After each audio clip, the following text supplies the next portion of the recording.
So, imagine your life just falls apart completely.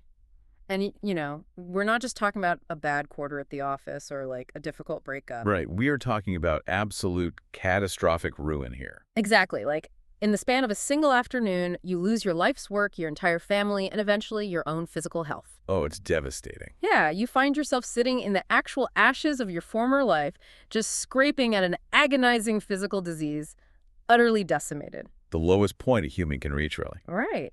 And then three of your closest friends show up. They travel across the known world to comfort you. But instead of helping, they manage to make the situation exponentially worse.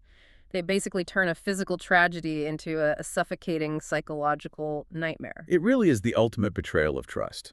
I mean, you have this profound physical and emotional trauma, and the very people who are supposed to be your lifeline end up, well, burying you under their own anxiety and logic. So true. Today, we are opening up the original Hebrew text and the English translation of the Book of Job. And our mission for this deep dive is to explore this intensely dramatic, deeply human relationship between Job and his three friends. That's Eliphaz, Bildad, and Zophar. Yeah, those three.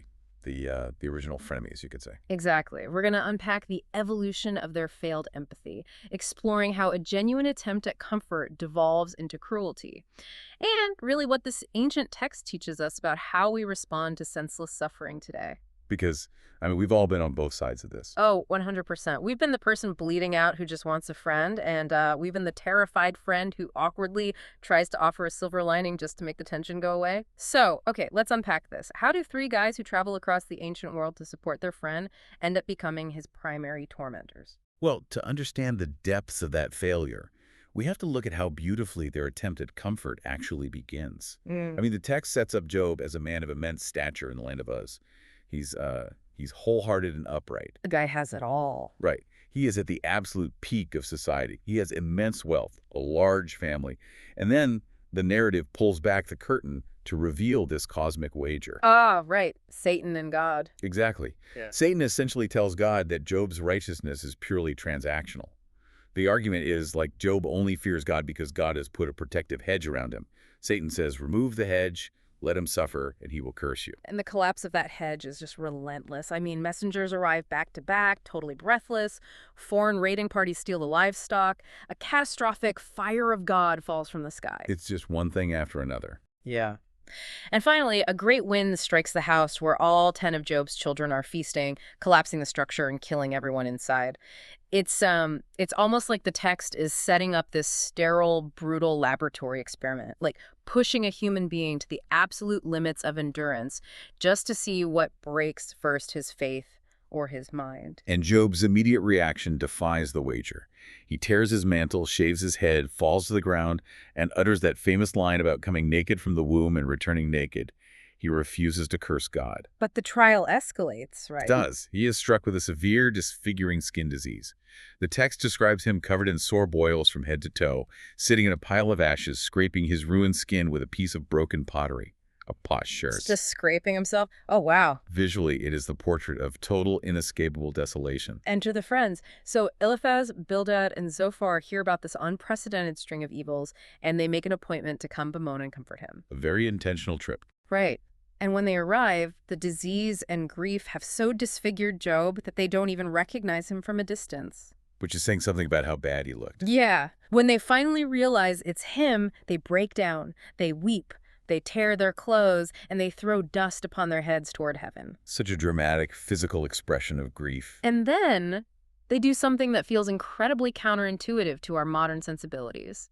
They sit down on the ground with him in the ashes for 7 days and 7 nights, and nobody says a single word. Honestly, in the cultural context of the ancient Near East, that nonverbal solidarity is the deepest expression of friendship imaginable. They are actively joining the sufferer in the dirt. Joining him in the dirt. I like that. Yeah. They aren't trying to fix the unfixable. They aren't offering, hollow platitudes. By sitting in the dust and mirroring his physical state, they're communicating a profound truth. Basically saying, we cannot change this reality, but we will not let you be alone in it. They're just bearing witness to his pain. Exactly. It kind of reminds me of modern times. Like when a friend goes through a terrible tragedy, sometimes the best thing you can do is just show up, order takeout, sit on the couch, and say absolutely nothing. There's a profound psychological safety in that silence. It means the sufferer doesn't have to manage the emotions of the people visiting them. Right, you don't have to entertain them or assure them you'll be okay. Yeah, here's where it gets really interesting, though, because they couldn't just stay quiet, could they? Once the silence breaks, we see the first major trap of empathy, the desperate need to diagnose the problem. And the rupture happens because Job finally speaks. He doesn't curse God, but he curses the day he was born in chapter 3. He just pours out this unfiltered agony, questioning why light is given to a man whose way is hidden, who is trapped in misery. It's dark stuff. Very dark. Ah. And the moment Job voices that raw, chaotic despair, it acts as a trigger. The friends abandon the empathy of the ashes and retreat entirely into the safety of their theological logic. Okay, let's put this dynamic into modern terms, or actually, let's do a quick role play to really capture how jarring this shift is. Reconstruct the scene. Oh, sure. Yeah, let's do it. I'll take on the character of Eliphaz. I'll use that very calm, slightly condescending tone of the ultimate theology expert. Perfect. And I'll channel Job, who is just raw, exasperated, and in immense pain. So Job starts screaming into the void, expressing this dark, terrifying trauma, and Eliphaz, instead of holding that space, responds like a debater. So what do you say to me? I would adjust my robes, look down at you, Yeah. and say, "Remember, I pray thee, whoever perished, being innocent, we have searched it. So it is. Hear it and know it for your good." And as Job, literally bleeding in the ashes, I'd scream back, I have heard many such things. If your soul were in my soul's stead, I could join words against you. Yeah, that tension is palpable. Eliphaz is doing the ultimate deployment of the just world fallacy. The just world fallacy. Explain that for a second. So, the friends are operating on a rigid principle of retributive justice. It's like a math equation for the divine. Good things happen to good people, and bad things happen to bad people. So it's transactional. Completely. Therefore, working backward, if Job is experiencing the worst suffering imaginable, he must be hiding some secret, horrific sin. His own mouth condemns him, in their view. Right. But let me push back on the idea that the friends are just cold-hearted villains here. Aren't they actually just terrified? Oh, absolutely they are. Because think about their position. If Job, the most righteous, blameless guy they know, is entirely innocent and still suffering this completely random, catastrophic loss, it means the world isn't safe for them either. Exactly. It shatters their whole worldview. Right. It means tragedy can strike them at any moment, regardless of how meticulously they follow the rules. So they are defending their theology so aggressively because it acts as a psychological fortress. If Job is guilty, the universe still makes sense. Yeah, and if Job is innocent, they are utterly vulnerable to the chaos of the world. That psychological self-preservation is exactly what drives the wedge between them. When we encounter inexplicable suffering, the human instinct is often to find a reason for it, even if it means blaming the victim. Just to feel safe. Exactly. It creates a buffer of safety for ourselves. The friends need Job's pain to be his own fault so they can go to sleep at night feeling secure. They prioritize being right and the integrity of their worldview over the reality of the suffering friend sitting right in front of them. And because their logic is so completely divorced from Job's reality, it pushes him into a severe state of emotional isolation. It's not just that they aren't helping, they are actively layering psychological torture over his physical agony. It's an agonizing position to be put in. And Job calls them out on it brilliantly. I know the original Hebrew text gives us some incredibly evocative language for the specific type of betrayal. Can you walk us through that? Yes. In chapter 16, Job reaches a breaking point with their lectures. He calls them sorry comforters. And the Hebrew phrase there is menachame amal kulkum. Menachame amal kulkum. Right. The word menachame means comforters, but amal carries the weight of trouble, mischief, or like exhausting toil. So they're literally comforters who produce misery. Wow, that's a brutal paradox. It is. He's pointing out that their attempt to help is doing active, measurable damage. He also asks them when their windy words will end, right? Yeah, divrairo. Ra translates to wind, breath, or spirit. Calling their elaborate theological arguments divrairach means dismissing them as hot air. Their speeches are weightless. They're entirely empty of the substance required to touch the gravity of his situation. Just hot air. That's so insulting, but so accurate. And to illustrate how deeply that emptiness cuts, Job uses one of the most stunning visual metaphors in the entire book in chapter 6. He compares his friends to a deceitful brook. Oh, the wadi imagery. It's brilliant. Yeah, let's unpack the imagery of the wadis in the desert because it perfectly captures the life cycle of a fair weather friend. What exactly is he describing? So a wadi is a dry riverbed that only fills with water during specific seasons. Job describes how in the winter, when the ice melts, these brooks overflow.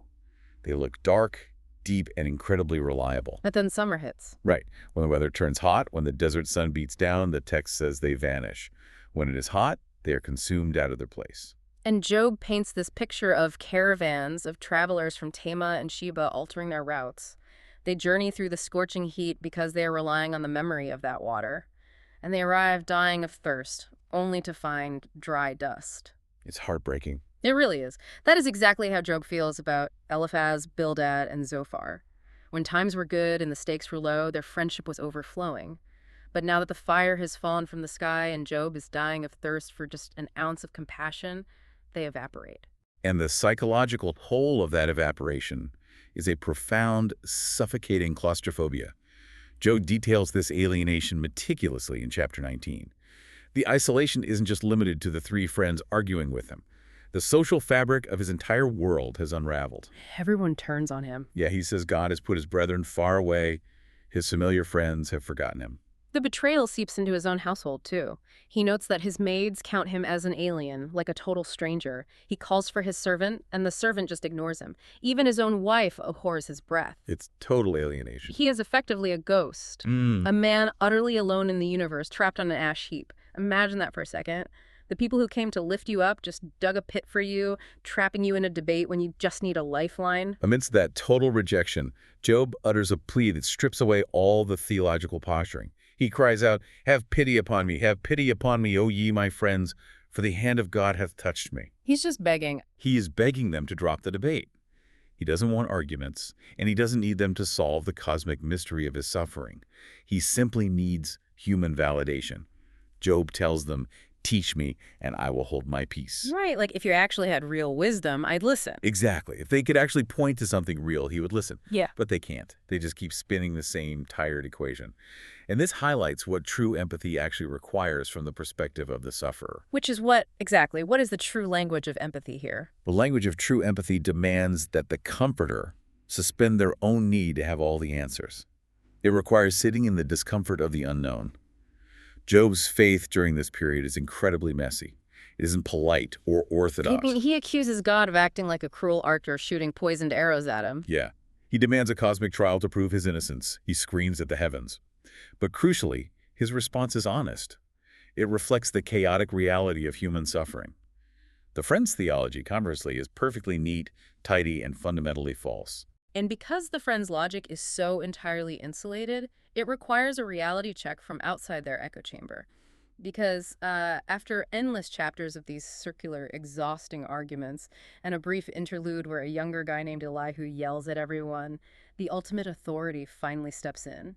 God answers Job out of the whirlwind. And the divine response is jarring because it entirely ignores the framework the Friends spent 30 chapters building. He just bypasses it completely. He does. God does not offer Job a neat theological explanation. He doesn't mention Satan or the cosmic wager or any concept of retributive justice. Instead, God questions Job's understanding of the universe's grand design. He says, "Where wast thou when I laid the foundations of the earth?" God takes Job on this sprawling tour of the cosmos. He points to the stars, the deepest parts of the oceans, the wild, untamable animals like Leviathan and Behemoth. It's this overwhelming display of complexity. And the implication is profound.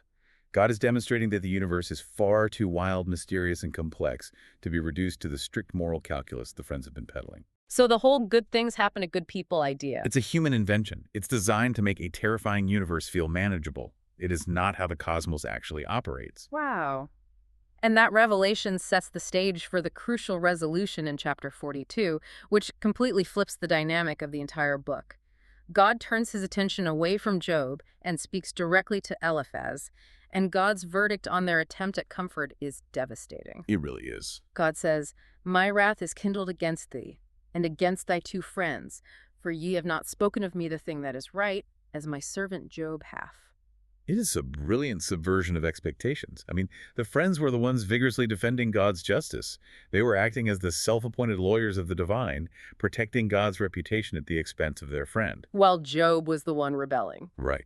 Job was the one who bordered on outright rebellion, complaining and demanding answers. Yet God fiercely rejects the friend's defense and endorses Job's messy honesty. So God basically says, I didn't want lawyers. I wanted you to be his friends.